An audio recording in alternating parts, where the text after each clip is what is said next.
Hello students, welcome to study is simple. आज के session में हम पढ़ेंगे फंडामेंटल थ्योरम ऑफ अर्थमेटिक।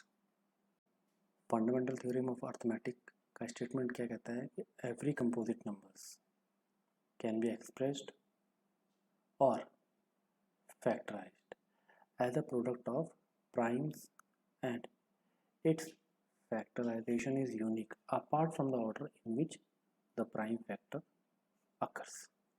ठीक है। नाउ जैसा कि मैंने अपने प्रीवियस लेक्चर में कहा था कि फ़िलहाल 10th के लिए रहने देते हैं, प्रीवियस क्लासेस में चलते हैं। तो प्रीवियस क्लासेस में आपने एक चीज़ पढ़ी थी, दैट वाज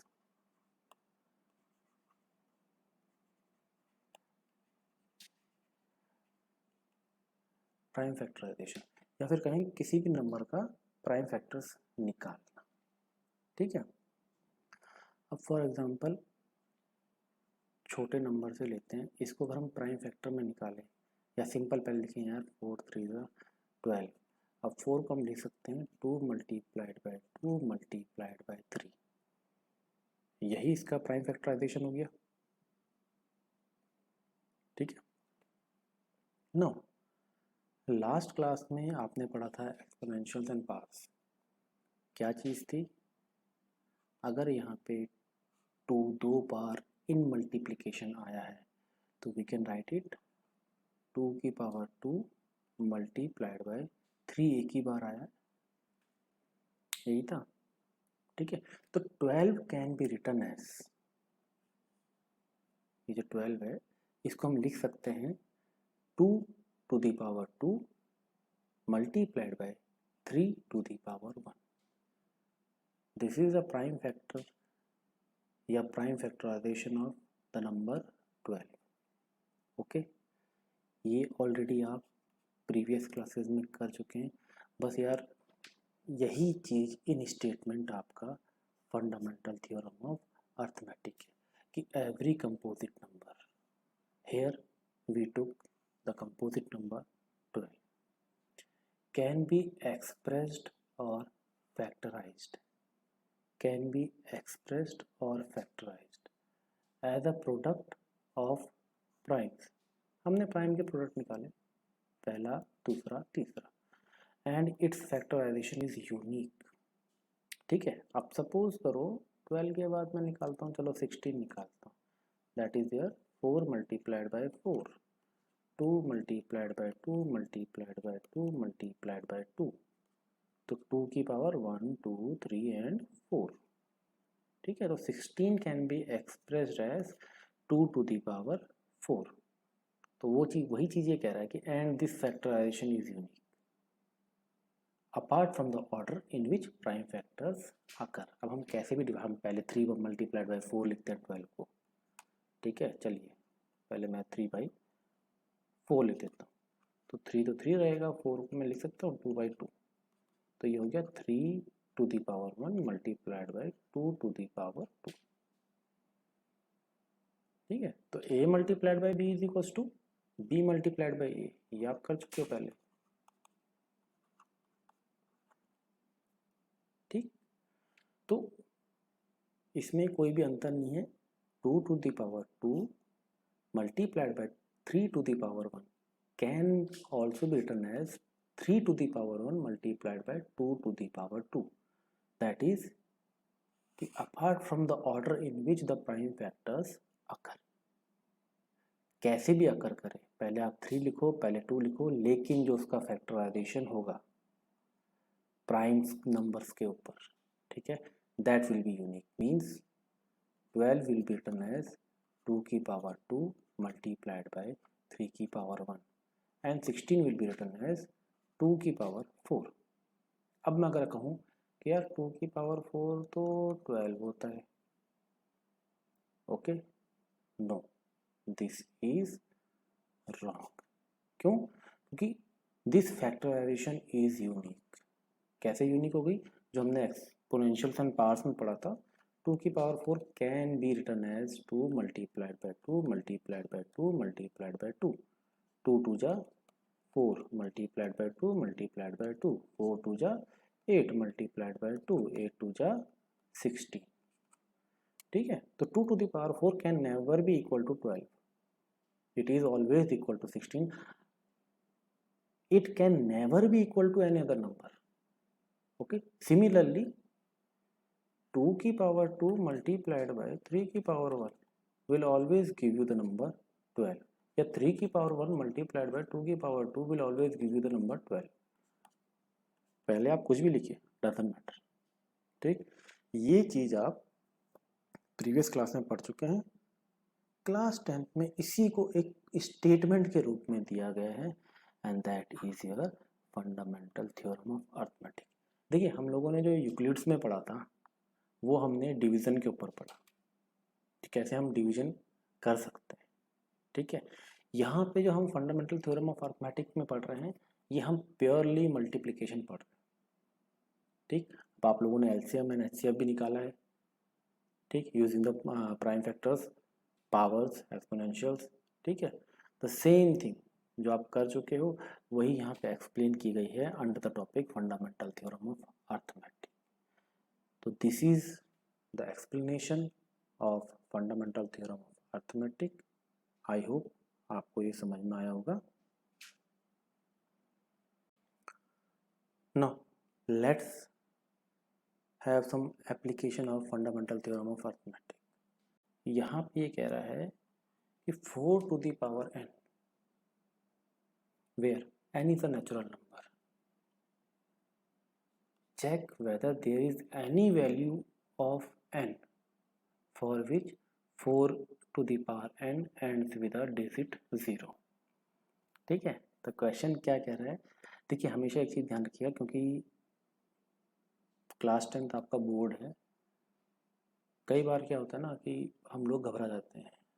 अब now if suppose this question comes in the examination कि यार consider the number 4 to the power n where n is a natural number, check whether there is any value of n for which 4 to the power n ends with a digit 0। ठीक है, तो ये थोड़ा सा देखने में या पढ़ने में टिपिकल लग रहा है।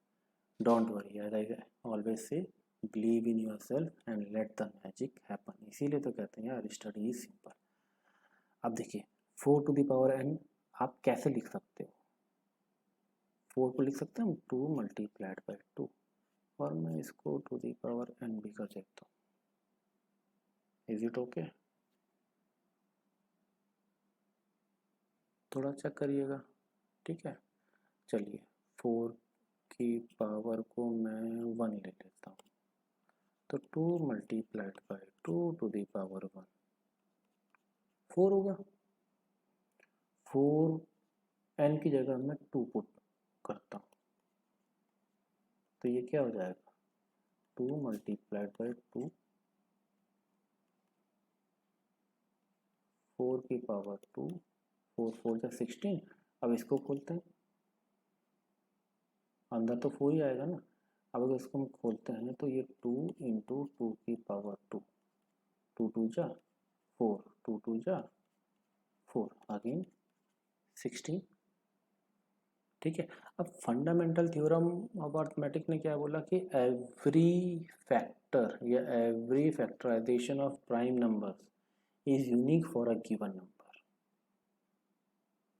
ठीक, ऐसा नहीं कि हम कहीं भी कुछ भी घुसा देंगे, एक वैलिड पॉइंट है।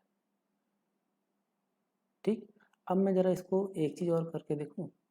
ये था 2/2 की पावर 2, यार इसको मैं लिख सकता हूँ a multiplied by a can be written as a square. ठीक है, और एक चीज़ आपने और पढ़ी थी, a to the power m whole to the power n is equals to a to the power m into n। ठीक है जी, तो इसको हम लिख सकते हैं 2 multiplied by 2 can be written as 2 की power 2 whole to the power 2। अब a to the power m whole to the power n can be written as a to the power m into n। चलिए देखते हैं, 2 2 जा 4। अब इसको 4 बार multiply करो यार, 2 इंटू 2 इंटू 2 इंटू 2, कितना हो गया, 2 2 जा 4, 2 जा 8, 2 जा 16, सेम नंबर है। ठीक, now the question is consider any number 4 to the power n where n belongs to the natural number, means n 1 से इन्फिनिटी तक मूव करेगा। ठीक है, check whether there is any value of n for which 4 to the power n ends with the digit 0। ठीक है, अब देखिए अभी हमने 1 2 भी कर दिया, अगर हम 3 भी करना चाहें तो 3 भी कर लेते हैं। ठीक है, चलिए एक बार समझा देते हैं आपको। इसको हम लिखेंगे n की जगह 3, तो क्या हो जाएगा यार, 4 इंटू 4 इंटू 4, 4 4 जा, ये हो जाएगा आपका 4 4 जा 16 इंटू 4, दैट इज 16 4 जा 64। ठीक है, अब इसको दूसरी तरीके से तोड़ते हैं। 4 to the power 3 is equals to 2 into 2 to the power 3, 2 की power 2 whole to the power 3, 2 की power 2 multiplied by 3, 2 to the power 6। करो इसको यार, 2 2 2 2 2 एंड 2, 1 2 3 4 5 6। ठीक है जी, 2 2 जा 4, 2 2 जा 4, 2 2 जा 4, 4 4 जा 16 एंड 16 4 जा 64, है ना बराबर। ठीक है, नाउ अगर ये नंबर आपका 0 से एंड होता है तो सिंपल है यार, या तो ये 10 से डिवाइड होगा या 5 से डिवाइड होगा, है ना। तो अभी हम वहाँ पे नहीं जा रहे हैं, यहाँ पे पूछा भी नहीं है कि 5 से डिवाइड होगा कि नहीं होगा या 10 से डिवाइड होगा कि नहीं होगा, सिंपली पूछा है कि check whether there is any value of n for which 4 to the power n ends with the digit 0। ठीक है, तो अब हमको क्या करना है, अभी हमने क्या पढ़ा था, अगर हम 12 को लिखते हैं तो we are going to write 12 as 4/3 या 2 इंटू 2 इंटू 3 या 2 to the power 2 multiplied by 3 to the power 1। ठीक है, अब थोड़ा सा चेंज करते हैं, 15 5 इंटू 3, तो 5 to the power 1 multiplied by 3 to the power 1। अब यहाँ पे देखिए, इस पावर को रहने दीजिए। ठीक है, फॉर एग्जांपल यहाँ पे 5 टू दी पावर n में अगर रख लिखता हूँ तो n is equal to 1 belongs to natural number. ठीक है, ध्यान से देखिएगा, लेकिन प्राइम नंबर 5 था तभी ये नंबर 5 से डिवाइड होगा। ओके, या फिर अगर मैं इसको एक और नंबर देखते हैं, 50 करता हूँ, तो 50 हम कैसे लिखते हैं, 5 इंटू 10, कैसे लिखेंगे भाई, 5 into 5 into 2, 5 to the power 2 multiplied by 2 to the power 1। ठीक है, ये जो पोर्शन है ना, ये आपका n है, जो 4 टू दी पावर n दे रखा है वो ये है पावर। आपको चेक करना है यार कि अगर if it ends with the digit 0 it has nothing to do with n। आपको ये देखना है कि 4 का प्राइम फैक्टराइजेशन क्या है। ठीक है, देखो एनी डिजिट जो कि 0 से एंड होगा it has to be either 5 and एक इवन नंबर, 2 ले लो 4 ले लो, मतलब 5 इंटू 2 तो रहेगा ये, तभी वो 0 से होगा।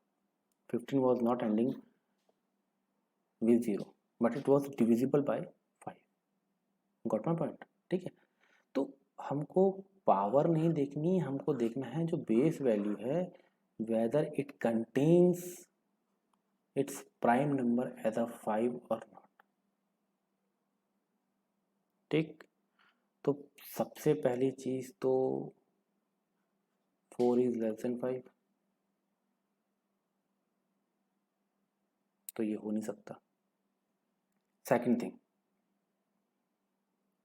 4 टू दी पावर n को अगर मैं लिखता हूँ, चलिए थोड़ा सा इसको क्लियर कर लेते हैं। 4 टू दी पावर n को अगर मैं थोड़ा सा लिखता हूँ, 2 into two to the power n, ये क्या हो जाएगा, 2 मल्टीप्लाइड बाई 2 को लिख सकते हैं हम, 2 की power is 2 whole to the power n, and हमने जैसे पढ़ा था a to the power n whole to the power n is equals to a to the power m into n। तो ये क्या हो जाएगा बच्चों, 2 to the power 2 into n। ठीक है, तो we can write it as 4 to the power n is equals to 2 to the power 2n।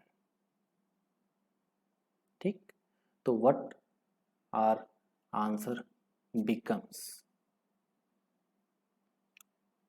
ठीक है, देखिए, since 4n 2 to the power 2n has 2 as the only prime factor और number. ठीक है, तो फंडामेंटल थ्योरम ऑफ अर्थमेटिक क्या बोलती है कि the uniqueness of fundamental theorem of arithmetic suggest that कि there is no other prime factorization of 4 to the power n then 2। 2 के अलावा यहाँ पे और कोई प्राइम नंबर नहीं है। ठीक है, अब 2 जब प्राइम नंबर में है तो 2 टू द पावर आप कुछ भी करिए, 0 कभी नहीं आएगा। 2 टू जा 4, 2 टू जा 4 टू जा 8, 2 टू जा 4 टू जा 8 टू जा 16, 2 टू जा 4 टू जा 8 टू जा 16 दूनी 32, फिर 2 में आ गया, फिर 4 आएगा। ठीक है, तो hence there is no natural number n for which 4 to the power n ends with the digit 0।